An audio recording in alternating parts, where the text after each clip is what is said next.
আল্লাহ পাকের সাহায্য পাওয়ার জন্য আল্লাহ পাক বলেন ইয়া আইয়ুহাল্লাযীনা আমানু কুনু আনসারাল্লাহ, এই ঈমানদারগণ তোমরা আল্লাহর সাহায্যকারী হয়ে যাও।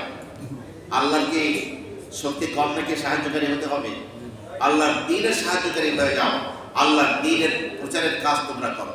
আল্লাহ পাকের এই হুকুম পালন করা হবে যে দাওয়াতি কাজ করবে, এবং আল্লাহ পাক দ্বীনের উপরে অটল থাকবেন। আমাদেরকে আল্লাহ বলেন ইন তানসুরুল্লাহ ইয়ানসুরকুম ওয়া ইউসাব্বিত আকদামাকুম, তোমরা যদি আল্লাহকে সাহায্য করো আল্লাহ পাক তোমাদেরকে সাহায্য করবেন, তোমাদের পাগুলোকে জমিয়ে দিবেন। পা জমিয়ে দিবেন মানে এই দ্বীনের উপরে থেকেই তোমার মৃত্যুবরণ করা, কালেমার উপরে থেকেই, ঈমানের উপরে থেকে, অবিচল থেকে মৃত্যুবরণ করা নসিব হয়ে যাবে।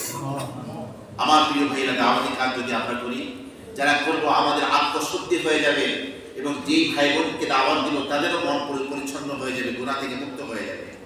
আর আল্লাহ পাক দাওয়াতি কাজের কথাগুলোকে সর্বশ্রেষ্ঠ কথা হিসেবে ঘোষণা করেছেন। আল্লাহ বলেন ওয়ামান আহসানু কাওলান মিম্মান দাআ ইলাল্লাহি ওয়া আমিলা সালিহান ওয়া ক্বালা ইন্নানি মিনাল মুসলিমিন।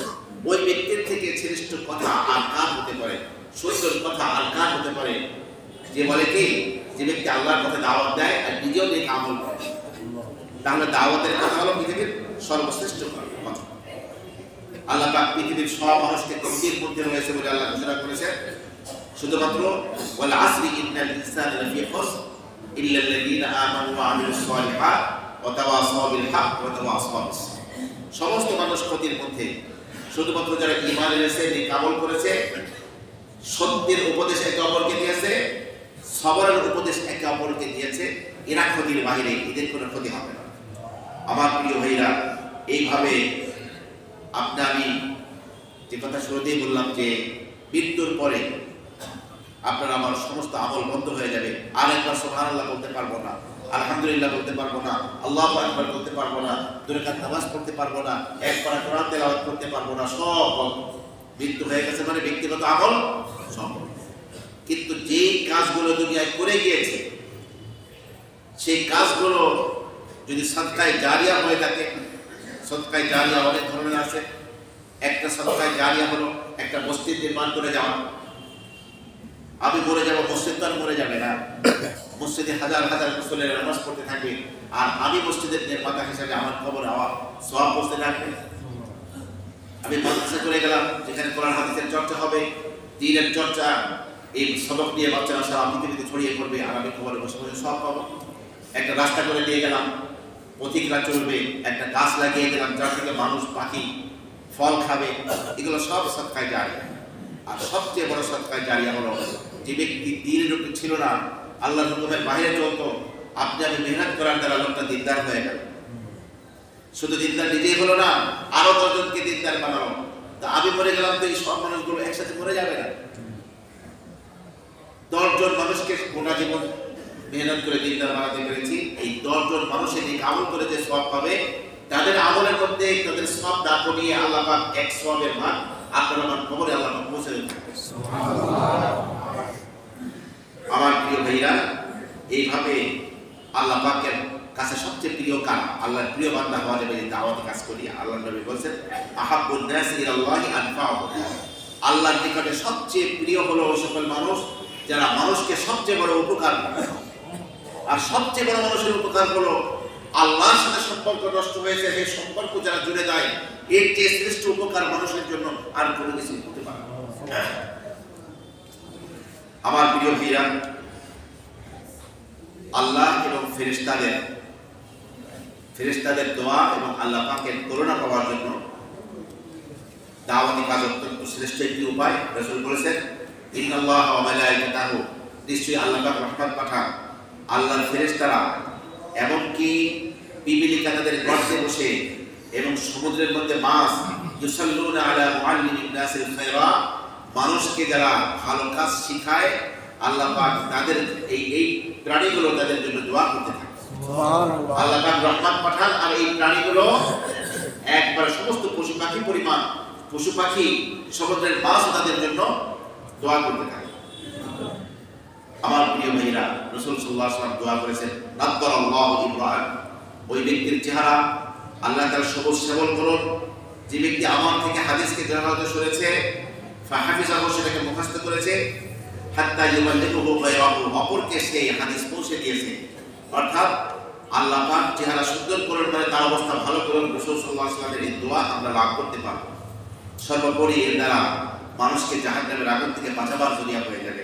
আমার প্রিয় ভাইরা, আপনারা নেক আমল যেমন নাকি বাড়বে, তেমনি ভাবে দ্বীন এবং শরিয়াত দুনিয়ায় বাড়বে।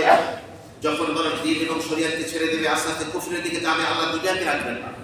দুনিয়ার বাকি রাখার জন্য কাজ হবে আপনারা আবার দ্বীন দাওয়াতের এই কাজ করেন। আসল এই দাওয়াতকে সফলভাবে করার জন্য যারা এই দাওয়াতি কাজ করবে তাদের কিছু গুণ লাগবে, তাদের কিছু চরিত্র লাগবে।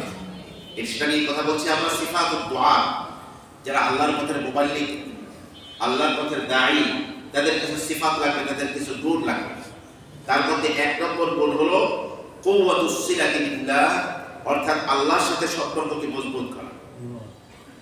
আপনি কার দিকে মানুষকে দাওয়াত দিবেন? আল্লাহর দিকে। যার দিকে দাওয়াত দিবেন তার সাথে আপনার ব্যক্তিগত সম্পর্কটা মজবুত হওয়া দরকার না? এই জন্যই নবী রাসূলরা রাত্রে শেষ রাতে উঠে কান্নাকাটি করতেন, তাহাজ্জুদ পড়তেন, আল্লাহর সাথে সম্পর্ককে মজবুত করতেন। রাতের বেলা এই কান্নাকাটি নাই, দিনের বেলার দাওয়াতি কাজে এভাবে সহযোগিতা করতো যে কথাগুলো মুখ থেকে বলতেন মানুষের হৃদয়ের গভীরে এই কথাগুলো পৌঁছে দিত। আল্লাহ পাক বলেন, ইন্না নাশিআতাল লাইলি হিয়া আশাদ্দু ওয়াতআন ওয়া আকওয়ামু কিলা, নিশ্চয়ই নৈশ জাগরণ রাত থেকে তাহাজ্জুদ পড়া, সঠিক কথা মুখ থেকে বলায় এবং কুপ্রবৃত্তিকে দমন করায় সবচেয়ে বড় সহায়ক।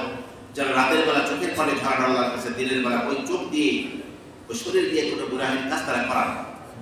পাশাপাশি আল্লাহর সাথে সম্পর্ক মজবুত হয়ে যায়, সঠিক কথা মুখ থেকে বের হয়। এই জন্য যারা পরবর্তী দিন ইন্টারভিউ দিতে যায়, কালকে একটা ভাইবা আছে, আপনার একটা চাকরি হতে পারে, অথবা ব্যবসায়িক সফলতার জন্য পার্টির সাথে আপনি বসবেন, পার্টির সিদ্ধান্ত বলে হতে পারে আপনার বিরাট বড় মুনাফার একটা ব্যবসার পথ খুলে যাবে। আপনি পরবর্তী দিন কথা, সঠিক কথা সেখানে সময় মতো বলতে পারেন, পার্টি ভালো করে নেয়। এই জন্য আপনার মুখটাকে ঠিক করার জন্য রাতের বেলা তাহাজ্জুদ করবেন। রাতের বেলা তাহাজ্জুদ করবেন, কখন কোন কথা বলতে হবে সময় মতো আল্লাহ তাআলা মুখ থেকে সেই কথা বের করে দেবেন। সুবহানাল্লাহ। রাতের এই জন্য এক নম্বর যে সিফাতটি দরকার আল্লাহর পথে দায়ী বা মুবাল্লিগদের, সেটা কি? যে আল্লাহর সাথে সম্পর্ক মজবুত করা। দুই নম্বর হলো কুওয়াতুস সিলাতি বিন্নাস, মানুষের সাথে সম্পর্ক মজবুত করা। মানুষের সাথে দ্বন্দ্ব সংঘাতে জড়ানো যাবে না, সবার সাথে সুসম্পর্ক রাখা। অল্প ছোট্ট একটি হায়াতের মধ্যে হিংসা বিদ্বেষ কিনাবুজ কেন লালন করবো? সবার সাথে আমার সম্পর্ক সুন্দর থাকবে। তখন এই ভালো সম্পর্ক হলে একটা মানুষ, আমি যখন নাকি দাওয়াতের কাজ দিয়ে আমার ভাইয়ের কাছে যাবো, তখন সে আমাকে তার হেদায়েত কি মনে করে তার দাওয়াতটা আমার দাওয়াতে তিনি গ্রহণ করে। এই জন্য আল্লাহর সাথে সম্পর্ক মজবুতের পাশাপাশি সৃষ্টির সাথে, মাখলুকের সাথে, মানুষের সাথে সম্পর্ক মজবুত করতে হবে। তিন নম্বর হলো সিআতুল উফুক, যিনি মুবাল্লিগ হবেন তার দিল আকাশের মতো উদার হতে হবে। কোনো সংকীর্ণ মনে হলে চলবে না, দাওয়াতি কাজ তারা হবে না। মহাসাগরের মতো বিশাল আকাশের মতো তার দিল উদার হতে হবে। অনেক কথা যাদেরকে দাওয়াত দিচ্ছি তারা হয়তো কার মধ্যে করবে, তারা হয়তো সরিয়ে দেবে, কিন্তু এটাকে অতি স্বাভাবিকভাবে গ্রহণ করতে হবে। বরং দাওয়াত দিতে গিয়ে যত বেশি কষ্ট সহ্য করবো আল্লাহর কাছে আপনার দাম তত বেড়ে যাবে। কারণ এই কষ্টটা সহ্য করলাম নিজের কোনো স্বার্থে না, আল্লাহর জন্য। আল্লাহর জন্য কষ্ট যখন সহ্য করে তখন বান্দার দাম কি আল্লাহর কাছে বেড়ে যায়। হযরত বাবা ইসমাইল শহীদ রহমতুল্লাহি আলাইহি রাজ পরিবারের সন্তান ছিলেন। দিল্লির রাজ পরিবারের সন্তান হয়েও পার্থিব কোনো সুযোগ সুবিধা রাষ্ট্র থেকে গ্রহণ করেন। তার কাজ বড় ছিল মানুষকে কি করে আল্লাহর সাথে সম্পর্কিত করা যায়। উনি শুনলেন এক এলাকায় আপনার নতুন কিছু নারীরা এসেছে, সেখানে প্রতিযোগিতা হয়, খারাপ কাজ করা হয়, টাকার বিনিময়ে কাজগুলো করা হয়। তিনি চিন্তা করলেন যে এই জায়গাটায় গিয়ে আমি দাওয়াত দিয়ে মানুষগুলোকে আল্লাহর পথে আনতে পারি কিনা চেষ্টা করব। অত্যন্ত সুকৌশলে তিনি দোয়া করার পরে সেখানে রওনা হন। এখনই নাচ গান শুরু হবে, উনি দরজায় নক করলেন। তখন কিছু টাকা দিয়ে একটা ছোট্ট বাচ্চাকে পাঠিয়ে দিয়েছে বের থেকে, বলছে আমাদের সর্দার নিয়ে টাকা দিয়েছে, আপনি যান। বলছে না, তোমার সর্দার দিকে গিয়ে বলো যে আমি এমন এক ভিখারি, এমন এক মুসাফির যে আমি মূল মালিক ছাড়া অন্য কারো হাতের দানকে আমি গ্রহণ করি না।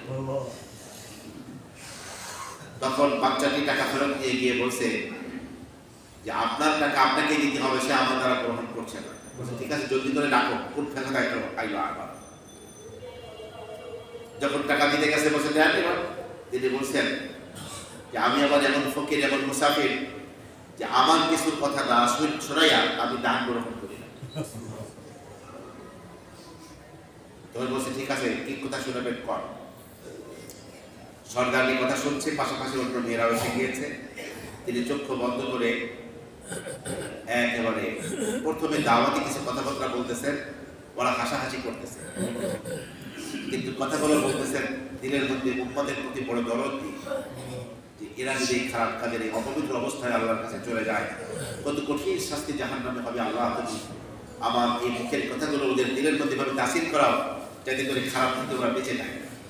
এভাবে তিনি দাওয়াত দিয়ে এক পর্যায়ে সূরা তিন তেলাওয়াত করলেন, ওয়াত-তিনি ওয়াজ-যাইতুন ওয়া-তুরি সিনিন ওয়া হাযাল বালাদিল আমিন লাকাদ খালাকনাল ইনসানা ফি আহসানি তাকওয়িম সুম্মা রাদাদনাহু আসফালা সাফিলিন। এই সূরা পড়ে এই সূরার ব্যাখ্যা করছিলেন, এমন তাসির শুরু হলো ওনার কথা যে যার যার হয়ে সবাই কান্না শুরু করে দিল। কান্না শুরু করে বলল যে আমরা তো বুঝতে পেরেছি আপনি সাহায্যের জন্য আসেননি, আমরা তওবা করছি আর কখনোই খারাপ কাজ করব না। সুবহানাল্লাহ। রাজ পরিবারের সদস্য হয়ে দাঁড়িয়ে দাঁড়িয়ে ঘুরে এইভাবে মানুষকে দাওয়াত দিতেন। রাজ পরিবারের লোকজন বলছে তুমি তো সবার মাথা খারাপ করে দিবা, তুমি কি কাজ করতেছো, এই কাজগুলো কেন করছো, তোমার লজ্জা লাগে না তুমি এইভাবে মানুষের দাঁড়িয়ে দাঁড়িয়ে করো? তখন তিনি বলছেন না, আমার লজ্জা করে না, আমি তো আমার ইনসানকে সেই দিন মনে করবো যেই দিন আল্লাহর পথে দাওয়াত দেওয়া এটাকে কেউ অপরাধ মনে করলে এই অপরাধের জন্য আমাকে বাধা চেষে বাধায় কালি লাগিয়ে পুরা দিল্লি শহর ঘুরাবে, সেই দিন মনে করবো আমার আসলে ইজ্জত তৈরি হয়েছে। সুবহানাল্লাহ। কারণ আমার এই লাঞ্ছনা বঞ্চনা কিসের জন্য হচ্ছে? আমার রবের জন্য হচ্ছে, আমার আল্লাহর পথে দাওয়াতের জন্য। এই জন্য আল্লাহর এই দ্বীনের পথে কাজ করতে গিয়ে অল্প কথা শুনে যদি মনটা খারাপ হয়ে যায় তাহলে কিন্তু দাওয়াতের কাজ করা যায় না। আপনার ভারতে স্যার সৈয়দ বিশাল একটি আলিগড় বিশ্ববিদ্যালয় গড়ে তুলেছেন। একার জন্য এত বড় বিশ্ববিদ্যালয় গড়ে তোলা মুসলমানদের জন্য খুবই কঠিন। তখন তিনি এক ধরাঢ্য জমিদারের বাড়িতে গিয়েছিলেন যে আমাকে কিছু সহযোগিতা করেন, আমি একটা বিশ্ববিদ্যালয়, মুসলিম বিশ্ববিদ্যালয়, ইসলামী বিশ্ববিদ্যালয় করব। জমিদার বিরক্ত হয়ে এক জোড়া চামড়ার পুরানো স্যান্ডেল, যা পড়ে না ঘরে কেউ, এক জোড়া স্যান্ডেল চাঁদা হিসাবে দিলেন। তার মানে কি বড় বিরক্ত হয়েছেন যাতে করে এটা নিয়েই যায়। স্যার সৈয়দ কি করছেন, ওই জুতা জোড়া ভালো করে সেলাই করে ভালো করে কালি করে বাজারে বসে বিক্রি করার লেগে সেই জামানার 2 আনা পয়সা দিয়া ওই জুতা জোড়া বিক্রি করছে। বিক্রি করে চাঁদা কালেকশনের রসিদে 2 আনা লেখা জমিদারের নামে একটা রিসিট বানায়া জমিদারকে দিতে গেছে। জমিদার বললো এটা কি? ওকে স্যার সেদিন আপনার বাড়িতে এসেছিলাম ওই বিশ্ববিদ্যালয় নির্মাণের জন্য কিছু চাঁদা দিতে, আপনি অতি দয়া করে আমাকে এক জোড়া স্যান্ডেল দিয়েছেন, আমি সেই জোড়া স্যান্ডেলকে ভালো করে সেলাই করে কালি করে আমি বাজারে নিয়ে বসছিলাম বিক্রির জন্য। 2 আনা পয়সা দিয়েছে, আপনার সেই 2 আনা পয়সা আমার বিশ্ববিদ্যালয়ের জন্য লাগবে, এই জন্য এই 2 আনা পয়সা রিসিট আপনাকে দেওয়ার জন্য। জমিদার এত বেশি লজ্জিত হলো যে লোকটা কিরকম পাগলা টাইপের মানুষ, আমি তাকে লাঞ্ছিত করার জন্য জুতা দিলাম, আমার গায়ে একেবারে ভালো করে সেলাই করে বিক্রি করে সেই রিসিট আমাকে দিতে আসবে। তখন আলিগড় বিশ্ববিদ্যালয়ের অর্ধেক বিল্ডিং একা সেই জমিদার করে দিয়েছে। সুবহানাল্লাহ। তোরা আল্লাহর পথে দাওয়াত দিতে গিয়ে কোনো কাজ করতে গিয়ে কেউ যদি লাঞ্ছিত হয় ওটাকে লাঞ্ছনা মনে করা যাবে না, ওটাকে রহমত মনে করতে হবে।